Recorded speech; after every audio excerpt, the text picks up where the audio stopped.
ગઈ તારીખ 27 જાન્યુઆરી તથા 7 જાન્યુઆરીની રાત્રિના સમય દરમિયાન કાપોદ્રા પોલીસ સ્ટેશન વિસ્તારમાં આવેલ કારગિલ ચોક તથા લક્ષ્મણનગર વિસ્તારમાં સાડીના સ્ટોન જે ચોંટાડવાના હોય છે એ સ્ટોનના ગોડાઉનમાંથી રાત્રિની ઘરફોડ થયેલી, જે અનુસંધાને કાપોદ્રા પોલીસ સ્ટેશને 2 અલગ અલગ ગુના દાખલ કરેલા અને આ બંને ગુનામાં આશરે 4 લાખ જેટલો મુદ્દામાલ સાડીના સ્ટોન ગયેલા હતા, જેની તપાસ કાપોદ્રા પોલીસ સ્ટેશનના સર્વેલન્સના પીએસઆઈ કરતા હતા. એ દરમિયાન કાપોદ્રા પોલીસ સ્ટેશનના એએસઆઈ રાજદીપભાઈ તથા પોલીસ કોન્સ્ટેબલ અર્જુનસિંહને એવી માહિતી મળેલી કે 3 ઈસમો આ પ્રકારની ચોરીઓ કરે છે, જે 3 ઈસમો ઉપર વોચ ગોઠવેલી અને જુદા જુદા સીસીટીવી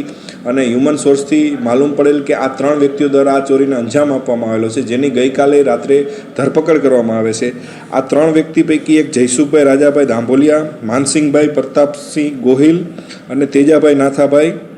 પટસાળા, આ 3 વ્યક્તિઓ કાપોદ્રા અને વરાછા પોલીસ સ્ટેશન વિસ્તારની હદમાં રહે છે અને આ જ પ્રકારની ચોરીઓ કરે છે. આની પૂછપરછ કરતાં બીજી 3 ચોરીઓ વરાછા પોલીસ સ્ટેશન વિસ્તારમાં કરેલ છે, કસ્તુરબા ધામ કરીને કોઈ એરિયા છે ત્યાં કરેલ છે, જેની પણ વરાછા પોલીસ સ્ટેશનમાં ફરિયાદ દાખલ છે. આમ આ 3 આરોપી પાસેથી હાલ 5 જેટલી ઘરફોડ ડિટેક્ટ કરવામાં આવી છે અને અત્યારે આરોપીને નામદાર કોર્ટમાં રજૂ કરી રિમાન્ડની માંગણી કરવામાં આવશે અને વધારે ચોરી નીકળે તેવી પૂરેપૂરી શક્યતા હોય આગળની તપાસ તજવીજ સર્વેલન્સ સ્ટાફના પોલીસના માણસો ચલાવી રહ્યા છે.